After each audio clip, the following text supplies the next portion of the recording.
The process of photosynthesis. In photosynthesis, light energy from the sun fuels photosynthesis. Photosynthesis takes place inside the chloroplast, and inside the chloroplast are the stroma, thylakoid space, granum, and thylakoid membrane. Light-dependent and light-independent reactions take place in the chloroplast.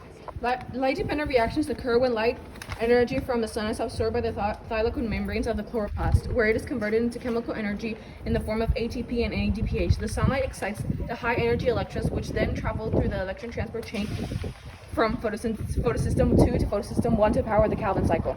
Light-independent reactions happen in the stroma of the chloroplast. Light-independent reactions are known as the Calvin cycle, and it utilizes ATP and NADPH produced by the light-dependent reaction. The Calvin cycle rearranges carbon dioxide high-energy electrons to glucose. At the end, ATP and NADP plus return to the light-dependent cycle. Summary. First, the pigment chlorophyll absorbs energy from sunlight. Then the energy is brought to the chloroplast, then to the thylakoid membrane to go through the light-dependent cycle to create ATP and NADPH from ADP and NAD+. Then the electrons are brought to the Calvin cycle in the stroma, where when glucose, ADP, and NADP+ are made. Glucose is used to power the plant, while oxygen is released. ADP and NAD+ are recycled back into the light-dependent cycle. This is our equation, and carbon dioxide and water are the reactants, as well as light, and glucose and oxygen are our products. Glycolysis is the first step of cellular respiration. It happens in the cytoplasm when glucose enters glycolysis. A small amount of ATP and 2 pyruvate molecules are made in this process. Glycolysis initially uses up to 2 ATP molecules, but the process produces 4 ATP molecules, resulting in a net gain of 2 ATP molecules. Glycolysis removes 4 electrons from glucose and pairs them up with NAD+ to form NADH.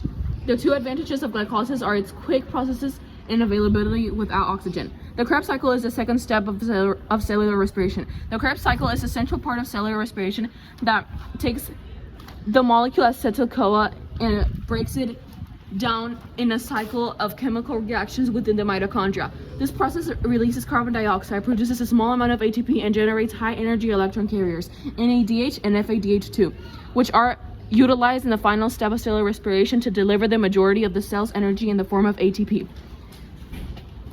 The electron transport chain. The electron transport chain is the final stage of cellular respiration. The ETC takes place in the inner mitochondrial membrane and does require oxygen. The ETC converts the energy stored in NADH and FADH2 transfer from the glycolysis and Krebs cycle into a proton gradient to synthesize ATP.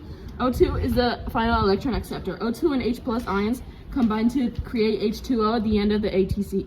Approximately 34 ATPs are produced during the ETC.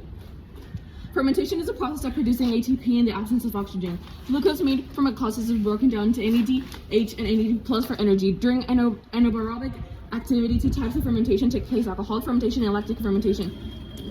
Alcoholic fermentation is used by yeast and a few microorganisms producing ethyl alcohol and CO2. Most organisms use lactic fermentation to produce ATP without oxygen, as it converts pyruvic acid and NADH to lactic acid and NAD+